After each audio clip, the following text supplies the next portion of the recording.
नमस्कार, मैं हूं आपके साथ मयंक मिश्रा। आज 24 तारीख है और देखिए इस वक्त की अहम खबर, ईरान की तरफ से अमेरिका को एक वार्निंग दी गई और इस वार्निंग के बाद जो डिफेंस सर्कल हैं दुनिया भर के, उनमें जो है वो चिंता की लकीरें फैल गई हैं सबके माथे पर और हड़कंप मच गया है। अब देखिए ये चेतावनी क्या है जो ईरान की तरफ से आई है।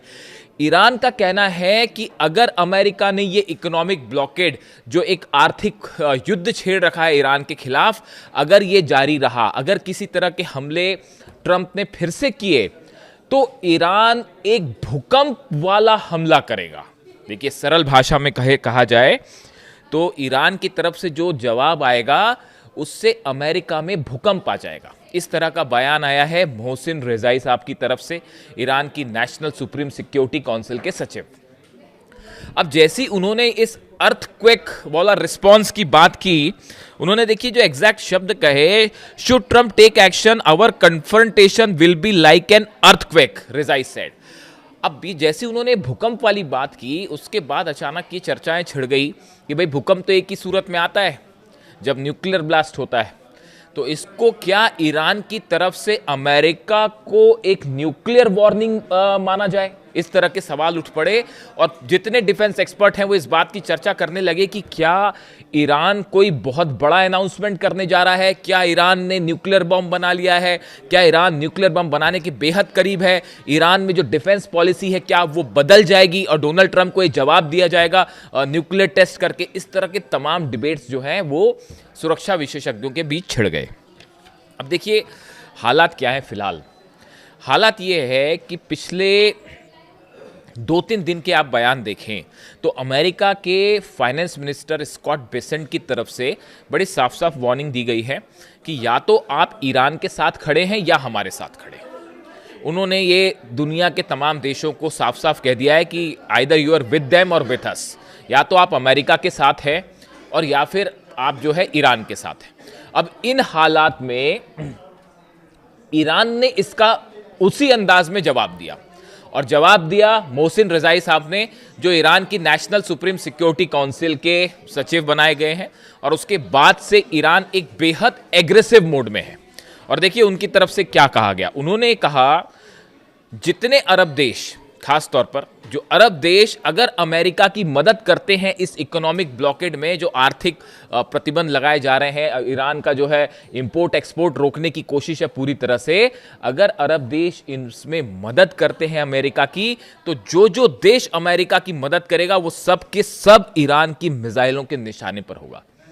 यानी जिस भाषा का इस्तेमाल अमेरिका के फाइनेंस मिनिस्टर ने किया, उसी अंदाज में मोहसिन रेजाई साहब ने जो है वो जवाब दिया है।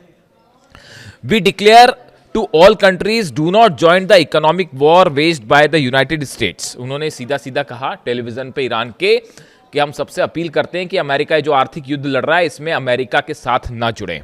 Any country participating in the imposition of economic restrictions against us is considered an enemy. जो ईरान के खिलाफ इस आर्थिक युद्ध में शामिल होगा वो हमारा दुश्मन कहलाएगा। So far we have only targeted military bases, but if they want to impose economic sanctions on us, the United States has oil economic companies around Iran and elsewhere and we will strike them। देखिए सीधी चेतावनी है America को भी और अरब देशों को भी कि अगर आपने हमारे आर्थिक हितों को नुकसान पहुंचाया, हमारे खिलाफ इकोनॉमिक वॉर को आगे बढ़ाया, तो जितने अरब देश हैं वहां जितनी इकोनॉमिक कंपनियां, इकोनॉमिक फर्म्स हैं, यानी कि जो आर्थिक जितने इंस्टीट्यूशंस हैं अरब देशों में, तमाम प्राइवेट फर्म्स हैं अमेरिका की, उन सबको निशाना बनाया जाएगा। देखिए ये पहले भी हो चुका है। ईरान पहले भी जो है अमेज़न के ऑफिस पर हमला कर चुका है। इस तरह से अगर ये आर्थिक वॉर आगे बढ़ता है, इकोनॉमिक वॉर आगे बढ़ता है, तो अमेरिका के भी आर्थिक हित सुरक्षित नहीं रहेंगे और अमेरिकन कंपनी को निशाना बनाया जाएगा। बात नंबर 1। बात नंबर 2, उन्होंने कहा कि जितने ऑयल स्टेशंस हैं या ऑयल रिफाइनरीज हैं जो कि अमेरिका से जुड़ी हुई हैं अरब देशों की, वो सब के सब निशाने पर होगी। यानी आर्थिक जंग का जवाब आर्थिक जंग से दिया जाएगा और इसकी बाकायदा तैयारी भी कर ली है ईरान ने। देखिए मेरे हिसाब से जो सूत्रों से खबरें आ रही हैं, ये ज़्यादा दिन तक चल नहीं पाएगा। ये इकोनॉमिक जो एक ब्लॉकेट कर रखा है अमेरिका ने, ये ज़्यादा लंबा नहीं चल पाएगा। देखिए, जो इन्फॉर्मेशन मेरे पास है ईरान से लेकर, ईरान से आई है जानकारियाँ ईरान ने अमेरिका का जो ये नेवल ब्लॉकेड है, खासतौर पर जो 20 जहाज खड़े हुए हैं अरब सागर में, जो कि ईरान से आने वाले जहाज़ों को रोक रहे हैं और ना ही किसी जहाज़ को अंदर जाने दे रहे हैं, अगर ये कंटिन्यू होता है 7 दिन से ज़्यादा तो ईरान की तरफ से इस ब्लॉकेड को तोड़ने के लिए प्रीएम्प्टिव स्ट्राइक की जाएगी।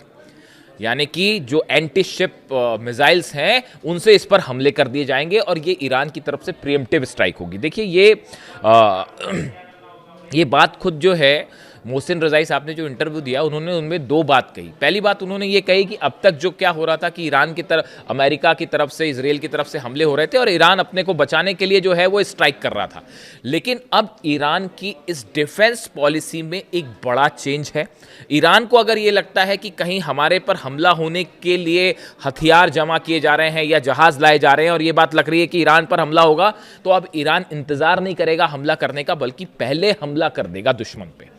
ये बड़ा पॉलिसी चेंज है और इसके हिसाब से ये माना जा रहा है, इसीलिए जो कि मोहसिन रज़ाई साहब ने खुद ये बात कही, इसलिए ये माना जा रहा है कि अब ईरान अपनी तरफ से प्रीएम्प्टिव स्ट्राइक कर सकता है। तो अब 2 हालात बन सकते हैं, या तो अमेरिका के जो जहाज़ हैं सीधा उन पर हमले हो सकते हैं, खास तौर पर एंटी शिप मिसाइल। हमने देखा कि पिछले 48 घंटे में कई एंटी शिप मिसाइल्स फायर की गई हैं। जास्क आइलैंड से, बंदर जास्क जो इलाका है वहां से कई क्रूज मिसाइल्स फायर की गई, कई एंटी शिप मिसाइल्स फायर की गई। एक F-35 का भी मैं जिक्र कर रहा हूं बार बार, एक F-35 जेट था अमेरिका का, F-35A, वो एक जहाज को एस्कॉर्ट करके आगे ले जाने की कोशिश कर रहा था। शायद हॉर्मुज से किसी जहाज को अमेरिका पार करवाना चाह रहा था और F-35 उसको प्रोटेक्ट करने के लिए उसके साथ साथ चल रहा था। इस तरह की खबरें हैं। ईरान की तरफ से मिसाइल्स फायर की गई और उस मिसाइल्स के बाद जो है ये F-35 जेट ने जो है वो पैनिक सिग्नल्स दिए और वो दौड़ता भागता यूएई में कहीं जाके लैंड किया। तो इसीलिए भी ईरान की तरफ से वार्निंग आई है कि अगर आप अमेरिकी जहाज़ों को शरण देते हैं तो भी आप हमारे निशाने पर हो। आप यूएई को लेकर देख लीजिए। यूएई में जो 2 हमले हुए, 2 बैलिस्टिक मिसाइल्स हमले का दावा किया था यूएई ने, ईरान का कहना यह फॉल्स फ्लैग ऑपरेशन था, हमने यूएई पर हमला नहीं किया। तो क्या ये इजराइल की तरफ से हमला किया गया था? और देखिए, वो हमला हुआ उसके चंद एकाध घंटे के अंदर ही यूएई की तरफ से बयान आ गया कि साहब जो है हम ईरान के साथ अपने आर्थिक संबंध तोड़ रहे हैं और हम कोई अब आर्थिक व्यापार नहीं करेंगे ईरान के साथ। ईरान ने यही सवाल उठाए कि क्या यूएई पहले से इस बात के लिए तैयार था, ये पहले से फैसला हो चुका था वॉशिंगटन में कि यूएई प्रतिबंध लगाए, ईरान के साथ जो है आर्थिक रिश्ते तोड़ ले? ये क्या अमेरिका के दबाव में हुआ है? और वो बैलिस्टिक मिसाइल वाला या तो फॉल्स फ्लैग ऑपरेशन था या उस पर जबरदस्ती ईरान पर आरोप लगा के फौरन आर्थिक संबंधों को तोड़ने के लिए एक बहाना बनाया गया और ये अमेरिका के दबाव में किया गया। इस तरह के आरोप ईरान के। इसीलिए ईरान ने यह बात कही कि अगर आप इस इकोनॉमिक ब्लॉकेट को में शामिल होते हैं अमेरिका के साथ तो आप हमारे निशाने पर होंगे। और ये वार्निंग यूएई के लिए भी है खास तौर पर। यानी आने वाले दिनों में अगर ये ब्लॉकेट कंटिन्यू रहता है, जिससे बड़ा नुकसान हो रहा है चीन को भी, ईरान के ऑयल को भी, पूरी दुनिया में अगर ये कंटिन्यू होता है तो अरब और ईरान के बीच एक बड़ा आर्थिक युद्ध छिड़ सकता है और एक बार फिर इकोनॉमिक फर्म्स जो हैं वो ईरान के निशाने पर होंगे। इससे जुड़ा जो भी अपडेट होगा आप तक पहुंचाऊंगा। वीडियो कैसा लगा कमेंट करके जरूर बताएं। Thank you so much.